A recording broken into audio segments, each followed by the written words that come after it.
Hey, stargazers. You are looking at my computer screen because I want you to have something better to look at than my face. I have been bitten by a spider and I'm apparently allergic to spider bites. So half of my face is swollen and at least half of my face in the opposite direction is bright red and inflamed. I'm looking like I'm wearing a monster mask right now. Now, unless you've been living under a rock on a mountaintop with goats, and even then, you probably got the memo. Israel decided to drop a bomb, literally drop a bomb, whatever you would call it, against Iran this morning. So the news reports that I can find, the closest thing we can find for a time for when this occurred, because this moment kicks off the series of events that will follow with it, is just before sunrise in Iran.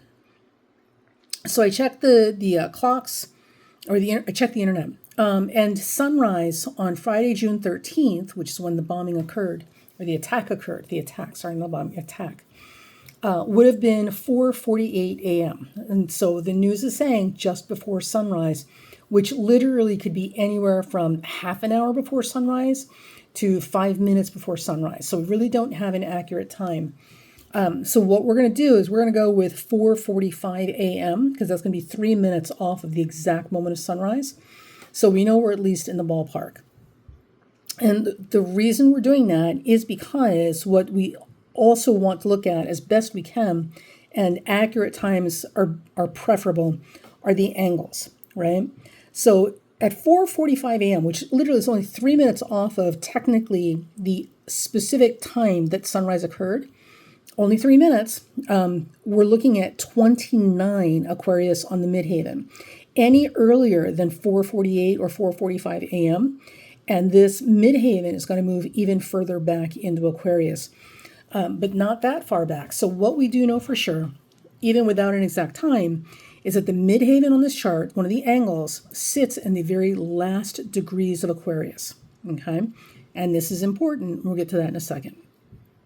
Now, a couple of other things I want to point out here before we get too involved in this. Again, we've never done these charts before, so this is a learning curve, and I have been wrong about the length and duration of conflicts with other countries looking at these charts before, and I'm not ashamed to say that I was wrong about the length and duration of those conflicts because I'm learning how to read these charts. Specific to these types of exceptional circumstances, right? It's not like we're in, constant military conflict all the time with exact times to work with. So with that said, I'm going to try a different approach, and we're going to, I'm not going to give any prediction about how long this will last, but we will definitely look at the energy and momentum behind this to see what we're dealing with, because this is a very big deal. The little bit of political, military, and politics and government stuff that I know as far as global affairs is that we are deeply in bed with Israel. We have been funding Israel, and they're basically our welfare state. We've been sending a whole lot of money for a long, long time in exchange for, our footprint, through them in the Middle East. And apparently that's geographically desirable and some other things, but also too for their technology. Because they've been very, very good about having very advanced military technology and all the sorts of stuff. So they're kind of like their own little lab, of military warfare improvement going on over there. And that's why we are holding hands with them and why we've been basically spoon feeding them money for decades now. At least this is my understanding. I could be wrong. If I am wrong, please feel free to educate the rest of us in the comments section, but be nice about it. And have your citations ready. So, with that said, anything that Israel does in terms of other countries and nations puts us in a bit of a bind because we're technically in bed with them. We have to, well, we don't have to, but it's in our best interest to defend them when and where possible. However, Netanyahu has made it virtually impossible for us to defend anything he's doing. And also, we've recently gotten into bed with Saudi Arabia and some of the crown princes, one of whom is responsible for the murder of a journalist, something Khashoggi, I think, like in the embassy. Dismembered the body, took him out literally with bone saws and took him out in duffel bags. Oh my God, this administration. Anyway, so we're in a bit of a bind right now, because most of Saudi Arabia is sympathetic to Iran more than Israel, especially right now. Not the anyway. So we got a situation on our hands, and Netanyahu's not helping. He's absolutely playing his cards here. So the question becomes, like, with everything that people do, you have to ask yourself, like, what is the end goal? Like, what is the outcome being sought here, and why are they doing this thing right now? Now, just looking at an astrology chart from an astrological point of view, if we look at the first house versus the seventh house, and this is a rule they've tried to follow in predicting sports games, but apparently that doesn't always work out that way. So, don't take that as gospel. And again, we're experimenting, we're learning how to read these charts. So, for now, with what we do know, we typically take the first house as the initiator of an action. It is Aries, the first house, Mars. It is the thing that starts the action. The seventh house, in our natal chart, for example, represents other people, which typically represents recipients. Now, there are some people who would say the exact opposite, that the first house represents where we receive action from the seventh house or the world. But for now, I'm going to say the first house is the house of the initiator or the aggressor in a situation, and the seventh house is the recipient of it. Okay. And certainly we can, go back and check the chart again and see if it works better the other way. Now, if this is the case, what we have is Israel, because they're the ones who went after Iran. Iran received the action. Iran received the action of Israel. That makes Gemini, because Gemini is on the ascendant, the ruler of Israel in this chart. And what is the ruler of Gemini? Mercury, right? So remember now, in the June monthly horoscope, we kind of touched on this. So we know that with Mercury and Jupiter together, squaring Saturn and Neptune, there is going to be a huge propensity for things to be blown way out of proportion, literally like a balloon being blown up bigger, bigger, bigger, bigger, bigger until it pops. Literally pushing things to their absolute maximum limit.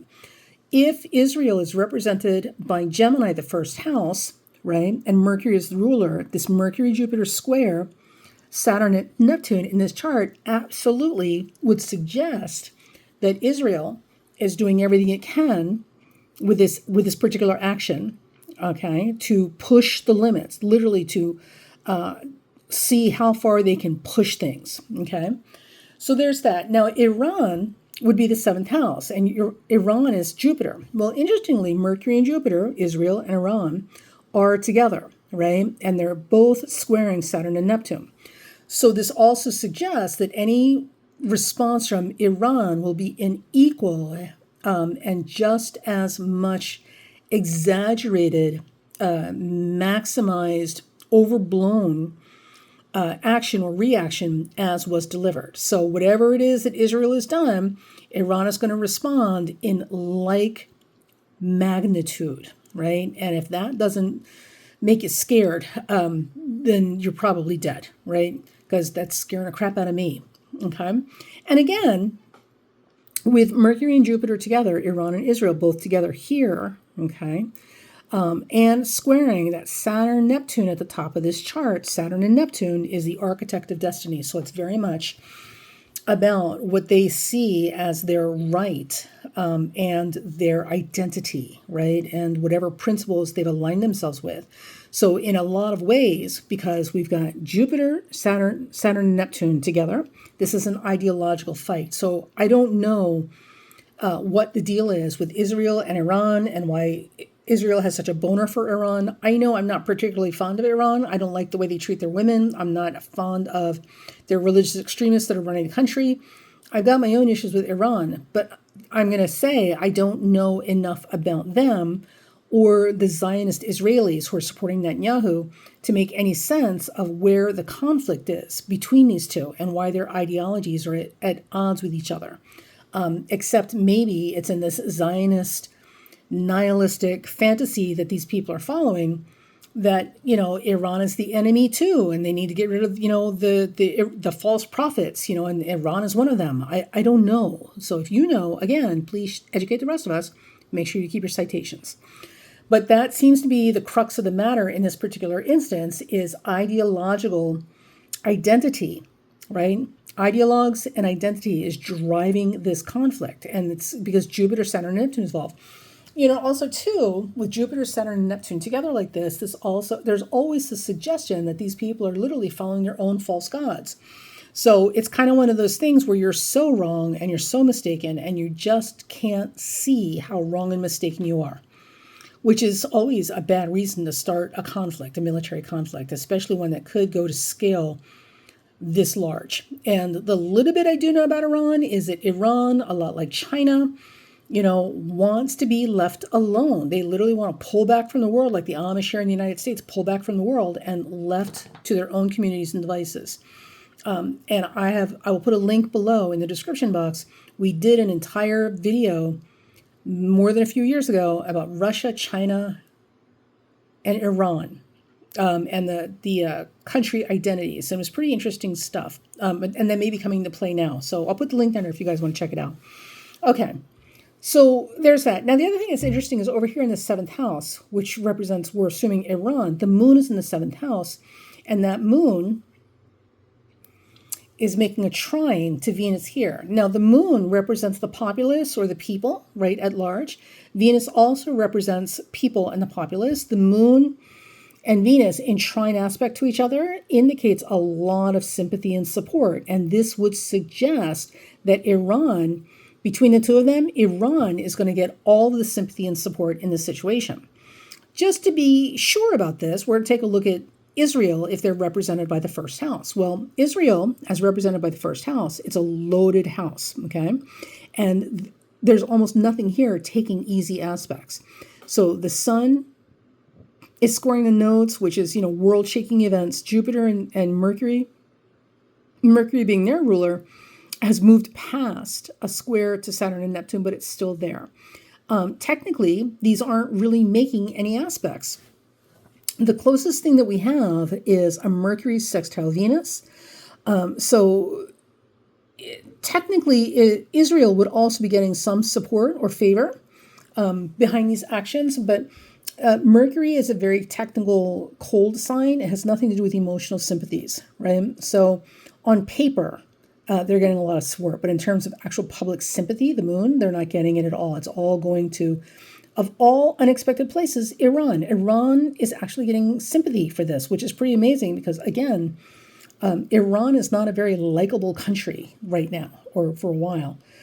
So for them to get sympathy, especially from anybody, is just amazing. All right, so there's that. And that is something to keep an eye on, right? Now, for those of you who are watching, who do mundane charts, anytime you have planets, major planets at the degrees of the nodes, right? So the sun, when this attack occurred, the sun was at 22, and it was in the degree of the node, making a T-square at 22 Pisces and 22 Virgo. Anytime you have anything sitting at the degree of the nodes, you've got some major worldly activity occurring. So there's something going on that's of major public visibility, right? The something that people everywhere are going to pay attention to. It's not just inside your house. Now, the other thing I was looking at when we look at this chart, Mars always rules military conflict. It rules the military, it rules military conflict, it rules wars, it rules fights, arguments. All of those things come under the auspices of Mars. Now, Mars is at the 27th degree. It is in a fire sign. Okay, and Mars is technically not really making any supportive aspects because it's in a wide sextile to the sun. So again, Israel will be getting some support from somewhere. I can't imagine where. I'm being sarcastic. So they will be getting some support in terms of the military actions, but the sympathy of all the places to go to is going to Iran.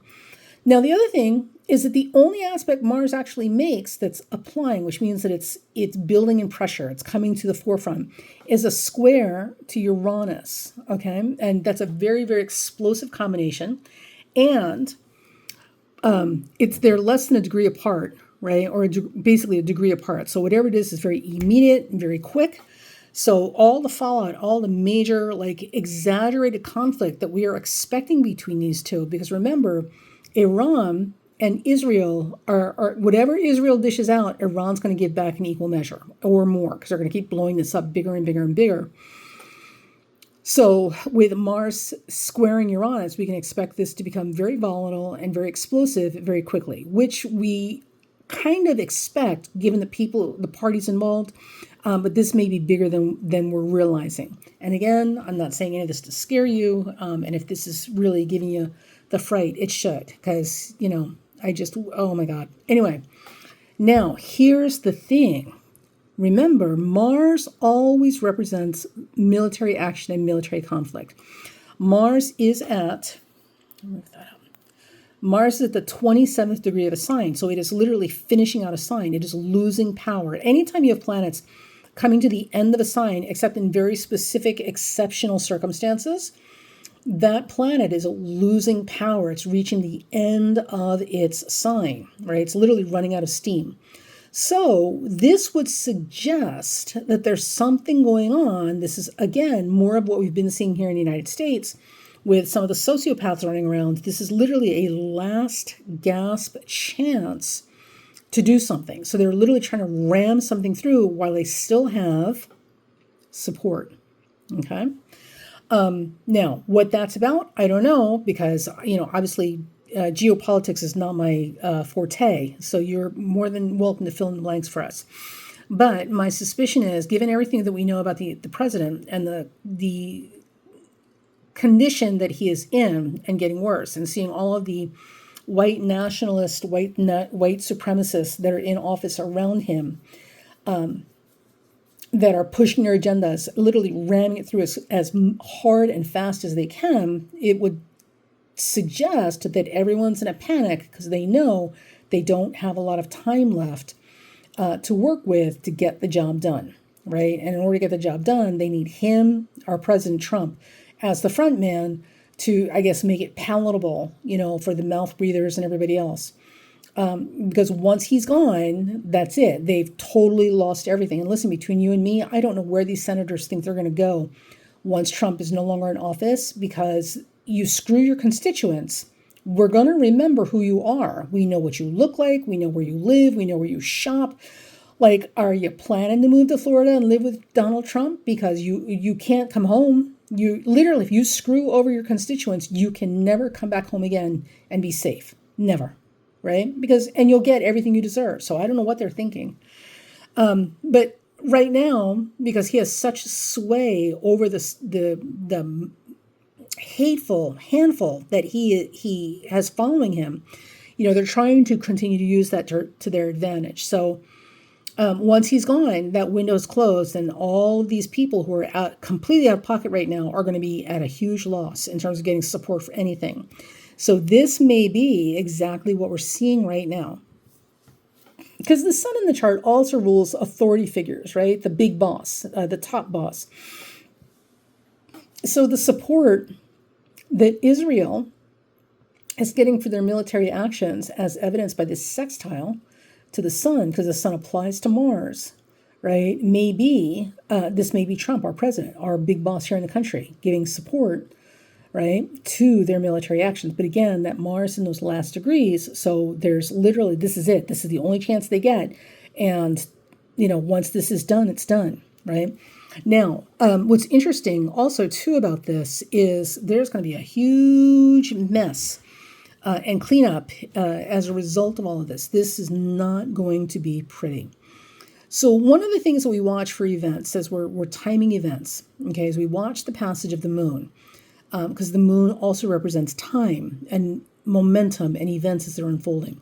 So the moon here is at 12 Capricorn, and forgive me, I can't recall off the top of my head if there's a fixed star there.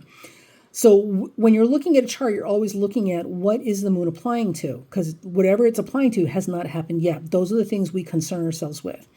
So everything here is in early degrees. So, there's a whole lot of stuff that's already happened that's well out of our control. The only applying aspects or actions that will come from this, that will unfold as a result of all of this action, is the moon at 12 Capricorn trining Uranus at 28 Taurus, okay, which is going to destabilize economies if we don't actually have huge earth changes. And I'm not completely sure how that's going to work, so we'll see, right? as well as the moon quincunxing Mars. So here's what's important. With the moon, okay, making a trine Uranus. Uranus, remember, also represents events and circumstances beyond our control. Literally, it is fate, the divine finger of God. It is things, situations and circumstances that you could not have prepared for, predicted, because there is some divine meddling happening here. So the moon moving into Uranus, and that will be the last major aspect this moon makes, which is the unfolding of events. With the moon making a trine Uranus to close out this chart, what this indicates is that something completely unexpected and completely out of anybody's control is going to happen that's going to put the big kibosh on all of this and end the matter entirely, much to the surprise of everyone involved. So, I mean, who knows? Maybe Jesus is going to come back as a woman, right? Before that happens, or almost simultaneous as it happened, the moon will also be making a quincunx to Mars, right? And it's only by a degree they're separated. So literally it's one, then the other. So the moon will quincunx Mars first, and then it will finish this entire cycle of events with that trine to Uranus. Now, here's the thing about this moon quincunxing Mars, okay?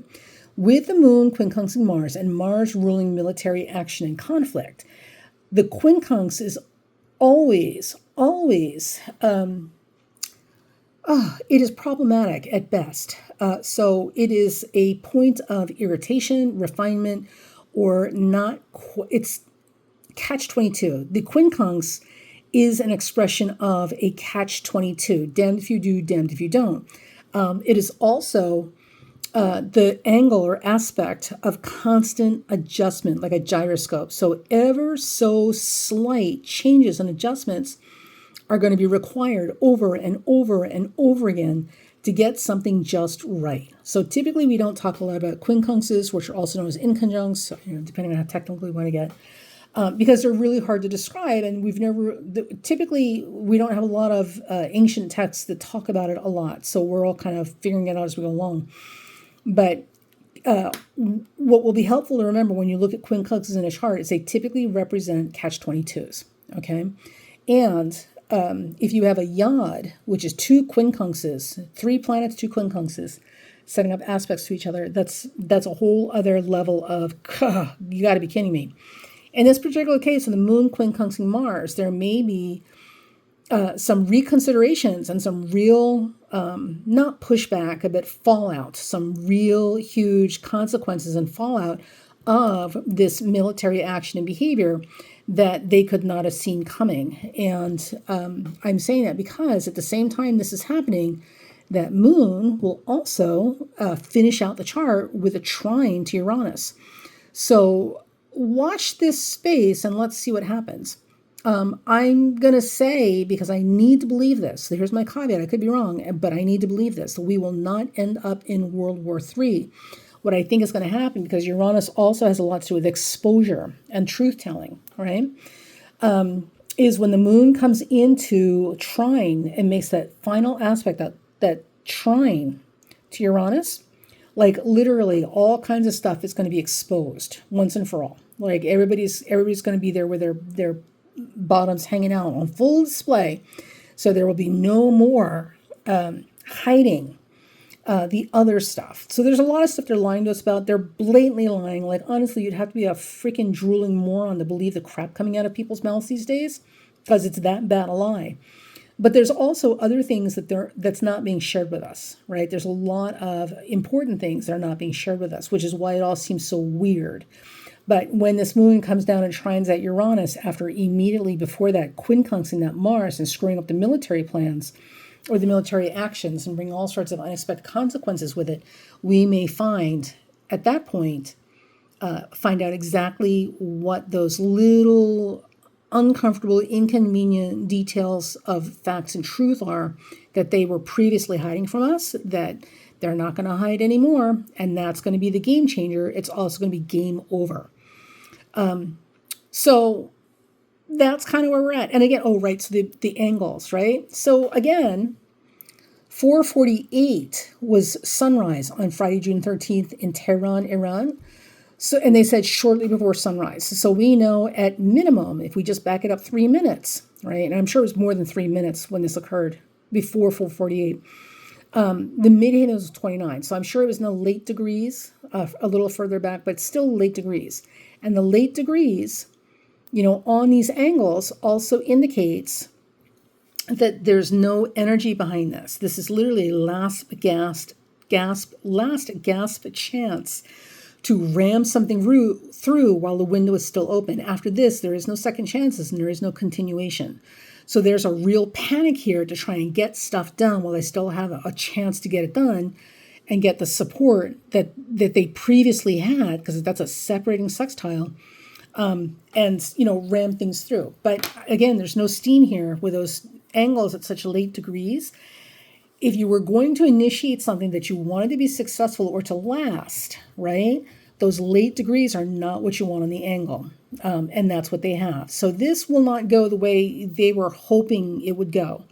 But that does not mean that you and I and people we love will not get caught up in the mess in the meantime. So, stay on top of it, pay attention, don't take it for granted, and don't assume that astrology can tell you everything. And certainly there might be more, but we've got way too many MAGA people who watch YouTube videos and astrology channels. So I'm going to keep a lot of this under wraps. But this is what I'm going to give you now, just to hopefully maybe help this be a little bit easier to process. Because and I've been wrong about this before, so that's my big caveat. Timing, like big mundane events like this and conflicts and when they're going to end is not my strong suit. But it appears that this might actually... Well, no, I'm not going to say that. It's going to take longer than we want it to, because any amount of time is longer than we want it to, but it will also come to an end. So it will not drag on forever. And I don't think that this is going to end up in, the entire world blowing up. So, we might have a nation that gets turned into a parking lot before this is done. But, they brought that on themselves. All right, my friends, let's see what happens, and I'll see you at the protest tomorrow. Bye.